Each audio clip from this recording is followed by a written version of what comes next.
ایک لڑکی کی زندگی کتنی اجیرن ہوتی ہے، کبھی اس کے کردار پر انگلی اٹھا کر اسے بد کردار مشہور کر دیا جاتا ہے تو کبھی اسے لڑکی ہونے کی سزا کے طور پر ہمیشہ اپنا غلام بنا دیا جاتا ہے۔ کتنی ہی لڑکیوں کے چہرے پر تیزاب پھینک کر گرا کر ان کی خوبصورتی کو ہمیشہ کے لیے نوچ ڈالا گیا، اور کتنی ہی لڑکیاں لڑکوں کی وحشت اور درندگی کا باعث بن چکی تھی۔ آخر دنیا کب اس بات کو تسلیم کرے گی کہ عورت بذات خود ایک معتبر ہستی ہے؟ وہ اس وقت فلیٹ میں اپنے دوستوں کے ساتھ موجود تھا جب اسے شائستہ بیگم کی کال موصول ہوئی، اور اس نے اس لڑکی کو پلٹ کر دیکھنے کی بھی ضرورت محسوس نہیں کی تھی۔ اسے بھی تو اچھی طرح پتہ ہونا چاہیے کہ سارم شاہ چیز کیا ہے۔ وہ آج تک وہ دن نہیں بھولا تھا جب اس لڑکی نے اسے ہمیشہ کے لیے دھتکار دیا تھا۔ وہ اچھی طرح جانتا تھا کہ اب وہ ساری عمر اپنی باپ کی دہلیز پر بیٹھی رہ جائے گی اور مرد کی محبت کو ترسے گی، لیکن اندر ہی اندر اسے یہ بات کھائی جا رہی تھی کہ اس لڑکی نے اسے کسی قسم کی منت سماجت کیوں نہیں کی۔ وہ تو کب سے منتظر تھا کہ وہ اسے کال کرے گی اور کال پر بلک بلک کر اس سے معافی مانگے گی اور اپنی عزت کی بھیک مانگے گی، اور بھیک مانگ کر کہے گی کہ مجھے اپنا لو، مجھے اپنے گھر میں ایک ملازمہ کی حیثیت سے ہی رہنے دو۔ لیکن وہ بس خاموشی سے اس کی زندگی سے نکل گئی۔ وہ مزید ایک دن یہاں رہنے کا ارادہ رکھتا تھا اور پھر ہمیشہ کے لیے لندن جا رہا تھا۔ بیٹا، تمہیں ایسے نہیں جانا چاہیے تھا، کم سے کم تم مجھے تو مل سکتے تھے نا، اور وہ لڑکی تمہارا اپنا انتخاب تھی۔ تمہیں پتہ ہے میں پہلے ان مڈل کلاس لوگوں سے کتنی عاجز ہوں۔ شائستہ بیگم ابھی اسے اپنے لیے شکایت تھی، یعنی اس کے لیے کسی بھی لڑکی کی زندگی کو قیمت نہیں رکھتی تھی۔ مام، میں اب اس لڑکی کو ہمیشہ کے لیے اپنی زندگی سے نکال چکا ہوں۔ بھلے ہی میں نے اسے طلاق نہیں دی، لیکن وہ بھی میں اسے جلدی ہی بھجوا دوں گا، تو بہتر ہوگا کہ اب ہم اس بارے میں بات نہ کریں۔ کچھ دیر وہ مزید شائستہ بیگم سے بات کرتا رہا اور پھر کال کاٹ دی۔ اس کے پاس بیٹھا ہوا اس کا دوست فہیم اس کی بات پر بری طرح سے متوجہ ہوا تھا۔ یہ تم کیا بات کر رہے ہو آنٹی سے؟ تم نے اپنی بیوی کو چھوڑ دیا؟ اس کے لہجے میں حیرت تھی۔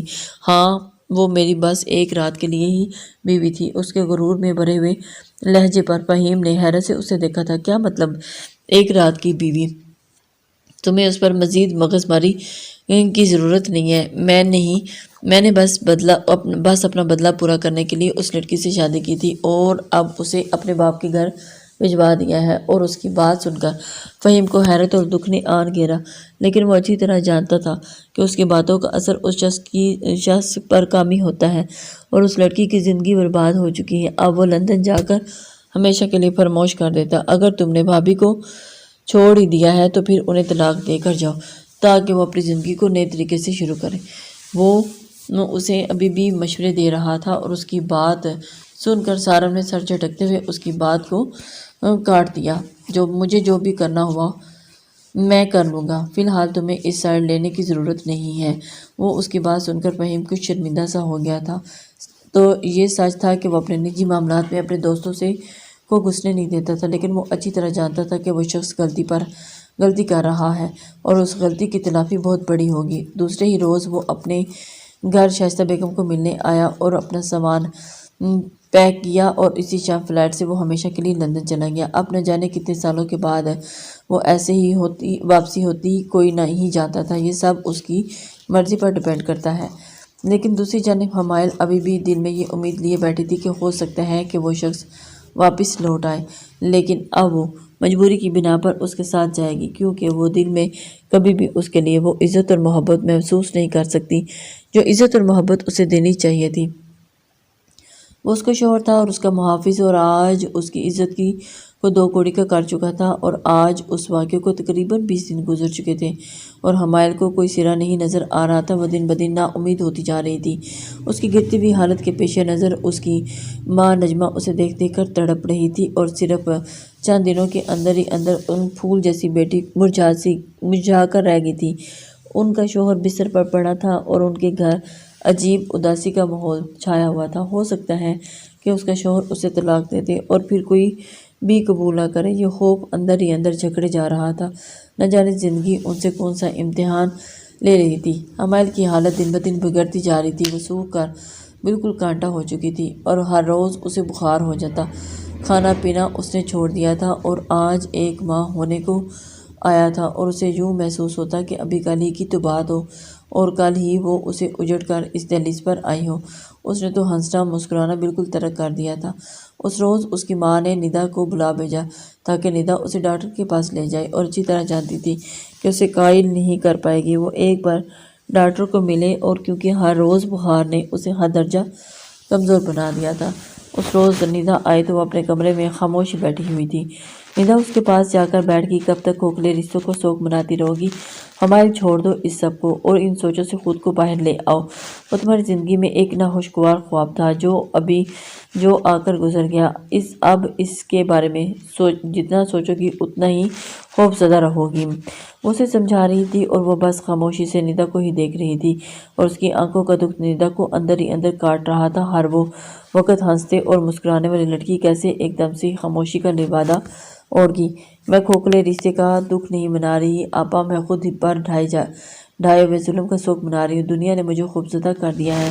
مجھے نہیں لگتا کہ آپ خوشیاں میرے در کا ٹھکانہ ڈھونڈتے ہوئے مجھ تک آئیں گی۔ اور اس کی آنکھوں سے ایک آنسو گر کر بے مول ہو گیا۔ کیا تم نے قرآن مجید میں نہیں پڑھا کہ مایوسی کتنا بڑا گناہ ہے؟ خود کو سنبھالو، اٹھو اور اس شخص کو ایک بار پھر پرہمت اور پرعزم بن کر دکھاؤ۔ میں نے پتہ کروایا ہے، سجاد مجھے بتا رہے تھے کہ اس کے کسی ملازم نے اسے بتایا کہ سارے ہمیشہ کے لیے لندن چلا گیا ہے۔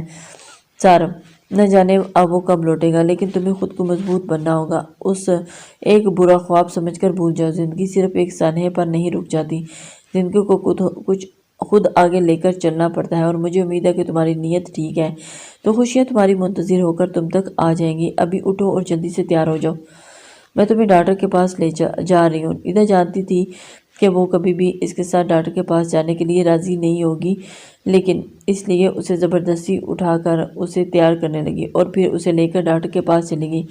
ڈاکٹر نے اس کا مکمل چیک اپ کیا اور ندا بس خاموش تھی، ڈاکٹر کا چہرہ دیکھ رہی تھی جو رپورٹس کو انمہاک سے پڑھ رہی تھی۔ اور یہ کافی سیریس سٹریس میں ہیں، ان کو کافی ویکنس بھی ہے اور آپ کو ان کا بہت خیال رکھنا چاہیے، بلکہ انہیں کسی ایسے ماحول میں لے جائیں جہاں ان کا مائنڈ فریش رہے، کیونکہ اب ان کے ساتھ ایک زندگی جڑی ہوئی ہے اور ان کے لیے بہت ضروری ہے کہ یہ خود کو پرفیکٹ بنائیں اور اپنی صحت کے متعلق فکر مندی کا اظہار کریں۔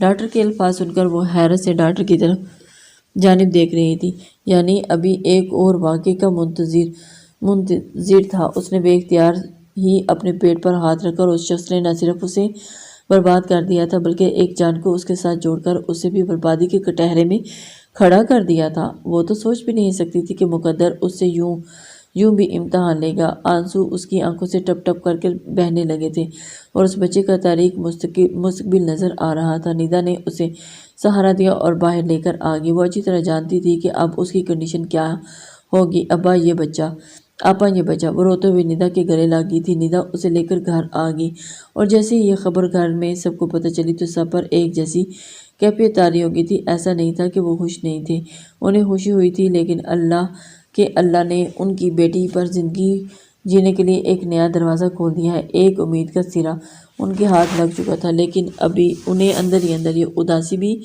کھائی جا رہی تھی کہ اب اس بچے کا مستقبل کیا ہوگا۔ وہ اچھی طرح جانتے تھے کہ جس شخص نے اپنی بیوی کو بیوی تسلیم نہیں کیا، وہ اپنے بچے کو بچہ کیوں تسلیم کرے گا۔ نجمہ بیگم اس کا پہلے سے زیادہ خیال رکھ رہی تھی اور اب وہ خود بھی کافی حد تک بہتر تھی۔ ندا نے ہر روز کچھ وقت نکال کر اس کے پاس آ جاتی تھی اور اس کی باتیں اس کے لیے بھروسے اور امید کا ذریعہ بن جاتی۔ اس روز بھی ندا اسے ضد کرتے ہوئے باہر لے آئی۔ پارک میں گھومتے ہوئے یوں ہی ندا کو خیال آیا تو اس نے اس سے پوچھ لیا، کیا تم نے دوبارہ سالم سے کوئی رابطہ کرنے کی کوشش نہیں کی؟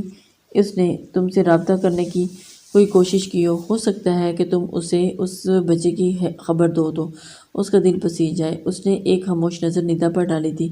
وہ اب کیسے بتاتی کہ وہ شخص تو ہمیشہ کے لیے اسے جان چھڑوا کر چلا گیا، اور اب اگر وہ مر بھی جائے تو اس کی خبر گیری کے لیے نہیں آئے گا۔ تمہاری ساس کا رویہ کافی مشفقانہ تھا، اگر تم کو ہو تو ہم یہ خبر اسے سنا دیتے ہیں، ہو سکتا ہے کہ وہ اپنے اکلوتے بیٹے کی اولاد کے بارے میں سن کر اسے راہ راست پر لے آئے اور تمہاری زندگی سنور جائے۔ ہماری جانتی ہوں کہ تم اب اس گھر میں دوبارہ نہیں جانا چاہو گی، لیکن اپنا نہ صحیح اس بچے کا ہی خیال کر لو۔ آپا میں اس گھر میں پہلے ہی بدنامی اور ذلت کے سوا کچھ بھی نہیں لے کر آئی اور میں دوبارہ اس گھر میں نہیں جانا چاہتی۔ میں اچھی طرح جانتی ہوں کہ وہ ماں بیٹا دونوں ایک جیسے ہی ہیں اور میری بات پر کبھی بھی یقین نہیں کریں گے۔ وہ حد درجہ مایوس ہو چکی تھی اور اس روز اس نے شائستہ بیگم کے رویے کو دیکھ لیا تھا۔ اسے ذرا برابر امید نہیں تھی کہ شائستہ بیگم اسے کسی طرح بھی قابل قبول سمجھے گی۔ اگر تمہاری رائے ہو تو ایک بار خود سے اس سے جا کر رابطہ کر لو۔ وہ ندا کو انکار نہیں کر پائی، نہ جانے کیوں اس کا دل جانتا تھا کہ وہ لوگ کبھی بھی اس کے حق میں بہتر نہیں ہو سکتے، لیکن وہ چاہتی تھی کہ ندا ایک بار خود آزما لے، کیونکہ اگر اس کا دل اس بچے کے خیال سے ہی پسی جاتا تو ہو سکتا ہے کہ اس بچے کے باپ کو بھی سہارا مل جائے۔ اور اس شام اپنے شوہر کے ساتھ واقعی وہ اس کے سسرال پہنچ گئی۔ شائستہ بیگم تو اسے حیرت سے دیکھتی رہ گئی۔ اب کچھ بچا ہے اس گھر میں تم لوگوں کے لیے جو تم لوگ لینے آئے ہو؟ شائستہ بیگم کے کاردار لہجے نے ندا کو اچھی طرح باور کروا دیا کہ وہ کہیں سے بھی ایک تمیزدار خاتون نہیں تھی کہ زمرے میں نہیں آتی۔ میں اچھی طرح جانتی ہوں کہ اس گھر میں ایسا کچھ بھی نہیں ہے جسے لے جایا جا سکے، بلکہ میں تو آپ کو کچھ دینے کی غرض سے آئی ایک بار پھر آپ پر رحم کھاتے ہوئے آ گئی ہوں۔ آپ کے دروازے پر ہوں اور آپ کی بہو ماں بننے والی ہے، اور ہو سکتا ہے کہ آپ کو اس کا نہ صحیح اور اس کے ہونے والے بچے کا خیال آ جائے جو کہ آپ کے بیٹے کا خون ہے۔ خبردار اگر تم لوگوں نے اس بچے کو میرے بیٹے کے ساتھ منسوب بھی کرنے کی کوشش کی، سب سے پہلے تو ڈھونڈو کہ اس لڑکی نے کس کے ساتھ منہ کالا کرنے کے بعد ہی اس بچے کو اپنے پیٹ میں جگہ دی ہے۔ اگر تم اب یہ حربہ آزماؤ گے تو یقیناً تم لوگ کامیاب نہیں ہوگے، اور نہ ہی میں ہونے دوں گی۔ اس سے پہلے کہ وہ مزید زہریلے الفاظ استعمال کرتی، ندا وہاں سے واپس آ گئی، اور حمائل ٹھیک کہتی تھی، وہ لوگ انسانیت کے زمرے میں نہیں آتے۔ اللہ نے ان سے انسانیت چھینی ہے اور انہیں چند پیسے پکڑا دیے ہیں تاکہ یہ بالکل ہی انسانیت بھول جائیں، اور اللہ تعالیٰ ان سے خوب حساب لے گا، اور اسی کے سہارے اسی معاشرے کا حصہ تھے۔ اسے ابھی تک کچھ سمجھ نہیں آ رہی تھی کہ کوئی اتنا خود غرض کیسے ہو سکتا ہے۔ شام میں جب وہ حمائل سے ملی تو اس کے چہرے پر پھیلی ہوئی تاریکی دیکھتے ہی حمائل کو اندازہ ہو گیا کہ ان لوگوں نے کیا جواب دیا ہوگا، اسی لیے اس نے دوبارہ پوچھنا گوارا ہی نہیں کیا کہ شائستہ بیگم نے اسی رات اپنے بیٹے سے بات کی۔ وہ اسے بتانا چاہتی تھی کہ وہ لڑکی کس طرح کے حربے آزما رہی ہے، گو کہ اب ان دونوں کے درمیان حمائل کے متعلق کوئی بات نہیں ہوتی تھی، لیکن پھر بھی وہ چاہتی تھی کہ اس کا بیٹا ایک بار پھر اس حربے کا شکار نہ ہو جائے، اسی لیے اسے وقت سے پہلے ہی الرٹ کر دینا اس کے حق میں بہتر ہے۔ کیوں دوبارہ ایسا کیا ہوا؟ آپ ایسا کیوں کہہ رہی ہیں ماما؟ سارم نے اتنے عرصے کے بعد اس کا نام سنا تھا۔ اس لڑکی کی کزن میرے پاس آئی تھی مجھے یہ بتانے کے کہ وہ ماں بننے والی ہے، اور میں تمہیں اس کے بارے میں اطلاع دوں کیونکہ یہ بچہ تمہارا ہے۔ میں نے بھی صاف صاف کھڑے کھڑے منع کر دیا اور کہا کہ اس بد کردار لڑکی سے کوئی بعید نہیں کہ کسی کے ساتھ منہ کالا کرنے کے بعد وہ اس بچے کے تمہارے ساتھ منسوب کر دے، اسی لیے تمہیں پہلے ہی احتیاط برتنی چاہیے۔ اور سارم کو تو ایک دم سے ہی حیرت نے آن گھیرا تھا۔ یہ آپ کیا کہہ رہی ہیں ماما؟ وہ ماں بننے والی ہے؟ نہ جانے کیوں اس کا دل آج پہلی بار دھڑکا تھا۔ ہاں ماں بننے والی ہے، تم ٹھیک کہتے تھے۔ اس طرح کی بد کردار لڑکیوں کو تو ہزاروں لڑکے مل جاتے ہیں جن کے ساتھ وہ منہ کالا کر لیتی ہیں، اور اس رات اچھا کیا تم نے اسے گھر سے ہی نکال دیا۔ اب کم سے کم اس بچے کو تمہارے ساتھ تو منسوب نہیں کر سکتی وہ۔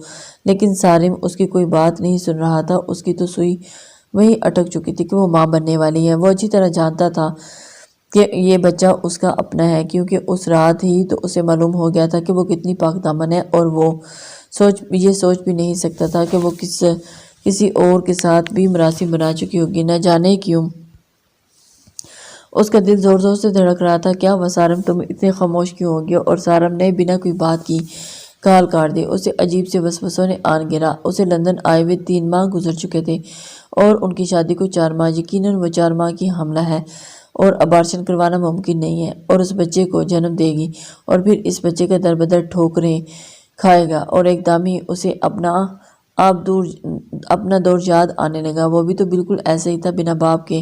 اس نے کتنی ٹھوکریں کھائیں اور کس کس کے تانے سنے تھے، اور اب اس کی اولاد بھی یہ سب کچھ برداشت کرے گی۔ اور اس کا سانس سینے میں اٹکنے لگا، اور اس نے ٹائی کی گرا ڈھیلی کی اور کھڑکی میں آ کر کھڑا ہو گیا، اور ماں کی ادا کیے ہوئے الفاظ بار بار اس کے ذہن میں آ رہے تھے، اور کسی ہتھوڑے کی طرح ماں نے اس کے دل پر دستک دے رہے تھے۔ بد کردار لڑکیوں سے کچھ بھی بعید نہیں۔ کہ وہ کسی کے ساتھ بھی منہ کالا کرنے کے بعد اولاد کو جنم دے کر تمہارے ساتھ منسوب کر دے۔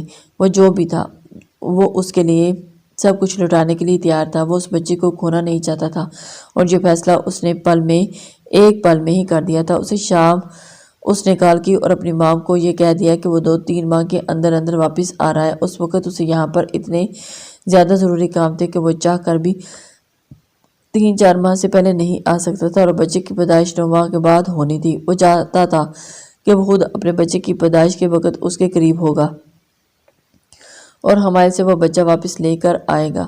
اس نے حمائل سے رابطہ کرنے کی کوشش کی تھی، لیکن اس کا نمبر شاید تبدیل ہو چکا تھا، اسی لیے وہ اسے رابطہ نہیں کر پا رہا تھا۔ حمائل نے ندا کے آفس میں ہی جام کرنے کا فیصلہ کر لیا تھا، لیکن سخت ٹائم ٹیبل کے دوران اسے آرام کا کم کرنے کا موقع ملتا تھا۔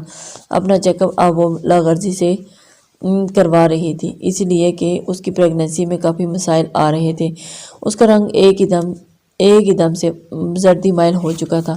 یہ صرف ایک ہی عورت جانتی تھی کہ اس کی کنڈیشن میں اتنے مسائل کے ساتھ ایک بچے کو جنم دینا ایسی بات ہو سکتی ہے، لیکن اس سب نے اسے بے حد پختہ بنا دیا۔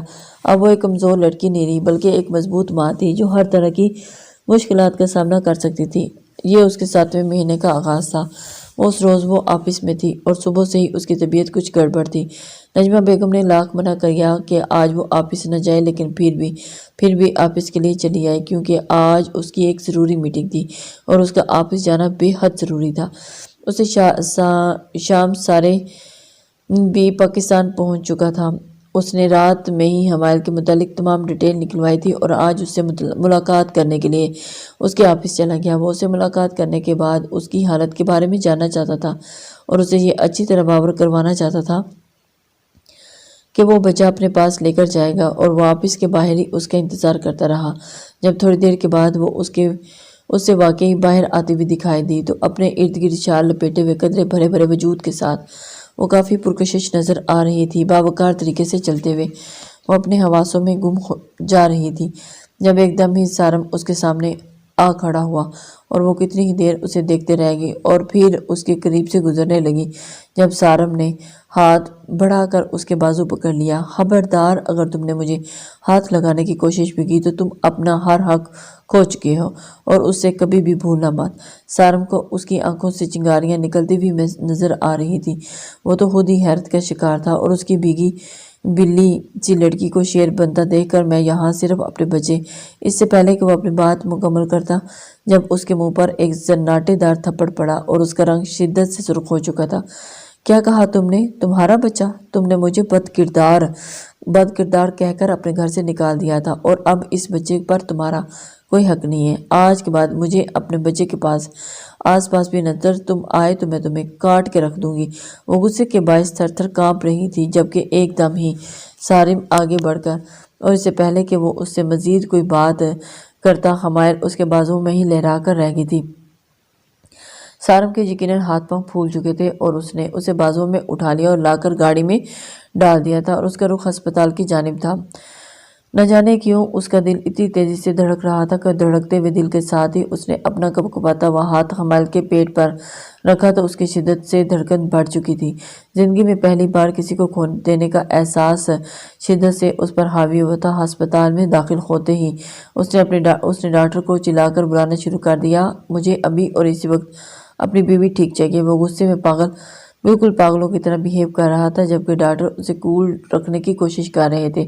تھوڑی دیر کے بعد ڈاکٹر نے حمائل کا معائنہ کیا اور اسے باہر آ کر اطلاع دی کہ آپ کی بیوی کافی کمزور اور سٹریس کی وجہ میں ہے، آپ کے بچے کو خطرہ ہے، اسی لیے ان کا بھی آپریشن کرنا پڑے گا۔ اور یہ بات سنتے ہی اس کے ہاتھ پاؤں پھول گئے۔ حمائل کے پرس میں موجود موبائل کب سے بج کر خاموش ہو چکا تھا، لیکن اس کے گھر والے پریشان تھے۔ سارم نے کچھ سوچتے ہوئے کال اٹینڈ کی، جبکہ نجمہ بیگم کی بےتاب سی آواز اس کے کانوں سے ٹکرائے۔ حمائل، میری بچی کہاں ہو تم؟ اور کال کیوں نہیں اٹھا رہی؟ تم جانتی بھی ہو کہ میں کتنی پریشان ہوں تمہارے لیے۔ حمائل ہسپتال میں ہے، اس کی اچانک طبیعت بگڑ گئی تھی تو میں اسے ہسپتال لے کر آیا ہوں۔ اور یہ بات سن کر نجمہ بیگم کے پاؤں پھول گئے۔ وہ اسی وقت ہسپتال کے لیے نکل پڑی اور ندا بھی ان کے ساتھ ہی تھی، اور جہاں آ کر سالم کو دیکھ کر تو انہیں مزید ایک اور جھٹکا لگا تھا، لیکن وہ ابھی کسی قسم کی کوئی بدمزگی نہیں چاہتی تھی۔ ابھی ان کے لیے صرف ضروری تھا تو صرف اور صرف حمائل کا ساتھ، جس کا آپریشن جاری تھا۔ ندا اور نجمہ بیگم شدت سے روتے ہوئے دعا مانگ رہی تھی کہ اللہ حمائل کی عمر دراز کرے اور اسے اس کے بچے کی خوشیاں دیکھنا نصیب فرمائے۔ اس نے آج تک جو دیکھا تھا اس کی زندگی کے لیے وہ سب کچھ کافی تھا، اب اسے کسی بھی پریشانی سے دوچار نہ کرے۔ جبکہ کوریڈور میں بے تابی سے ٹہلتا ہوا سالم اپنے بچے کے لیے بے حد فکر مند تھا۔ نہ جانے کیوں اس کا دل حمائل کے لیے بھی کٹ رہا تھا۔ آج پہلی بار اسے یہ احساس ہوا تھا کہ وہ تو اس لڑکی کو بھی کبھی خود سے دور نہیں کرنا چاہتا تھا، وہ تو بس اپنا بدلہ چاہتا تھا جس کی آگ میں اس نے سب کچھ جلا کر راکھ کر دیا تھا۔ تبھی اسے ڈاکٹر اندر سے باہر آتی ہوئی نظر دکھائی دی۔ تو آپ کے پیشنٹ کے لیے بلڈ کی ضرورت ہے، آپ لوگ کیا کر رہے ہیں؟ میری بیوی کے ساتھ اور میرا بچہ کہاں ہے؟ وہ اس وقت دیکھیں، اگر ان دونوں میں سے کسی کو بھی کچھ ہوا تو میں آپ کا پورا ہسپتال بند کروا دوں گا۔ جب ڈاکٹر نے اسے سختی سے دور دھکیلتے ہوئے آئینہ دکھایا تھا، آپ نے پورے 7 ماہ اپنی بیوی کا چیک اپ کروایا، تب کہاں ہوتے ہیں آپ لوگ جب آپ کی بیوی مشکل مراحلوں سے گزر رہی ہوتی ہیں، اور پھر آ کر آپ ڈاکٹر کے ساتھ چیخو پکار شروع کر دیتے ہیں؟ ہماری ڈیوٹی ہے اور ہمیں اپنا کام کرنے دیں۔ اگر آپ لوگوں کو اتنی ہی فکر ہوتی تو اسے پہلے ہی یہاں پر لے کر آتے۔ اب جانتے بھی ہیں کہ سٹریس اور کمزوری کی وجہ سے آپ کی بیوی کا یہ حال ہوا ہے، اور وہ بس وہیں پر کھڑا رہ گیا۔ نجمہ بیگم تیزی سے اس کی جانب بڑھی، اسے جھنجھوڑتے ہوئے بولی، اگر میری بیٹی کو کچھ ہوا بھی تو تمہیں میں زندہ نہیں چھوڑوں گی، اتنا یاد رکھنا۔ تو وہ تو خود پاگلوں کی طرح اضطرابی کیفیت کا شکار ہو رہا تھا۔ شائستہ بیگم نے مسلسل کالز پر کالز کرتے ہوئے اسے پریشان کر کے رکھ دیا تھا۔ وہ صبح سے گھر سے نکلا ہوا تھا اور اب اس کا کوئی بھی اتا پتہ نہیں تھا۔ اس نے کال اٹھائی، ماما میں حمائل کو ہسپتال لے کر آیا ہوں، آپ دعا کریں کہ میرا بچہ ٹھیک ہو۔ یہ تم کیسی باتیں کر رہے ہو؟ تمہارا بچہ؟ شائستہ بیگم کے تو سر پر لگی اور تلووں پر بچھی تھی۔ جی ماما، وہ میرا بچہ ہے، میرا اپنا بچہ، اور میں اسے کسی بھی حال میں کھونا نہیں چاہتا۔ ان کا بیٹا رو رہا تھا، اور شاید زندگی میں انہوں نے پہلی بار اپنے بیٹے کو اس قدر ٹوٹا ہوا دیکھا تھا، اور انہیں شدت سے احساس ہوا کہ انہوں نے اپنی زندگی میں جلد بازی کرنے میں کتنی بڑی غلطی کی تھی۔ کاش وہ اس وقت حقیقت کو جانتی اور اپنے بیٹے کو سمجھا لیتی تو آج وہ یوں ٹوٹ کر بکھر نہ جاتا۔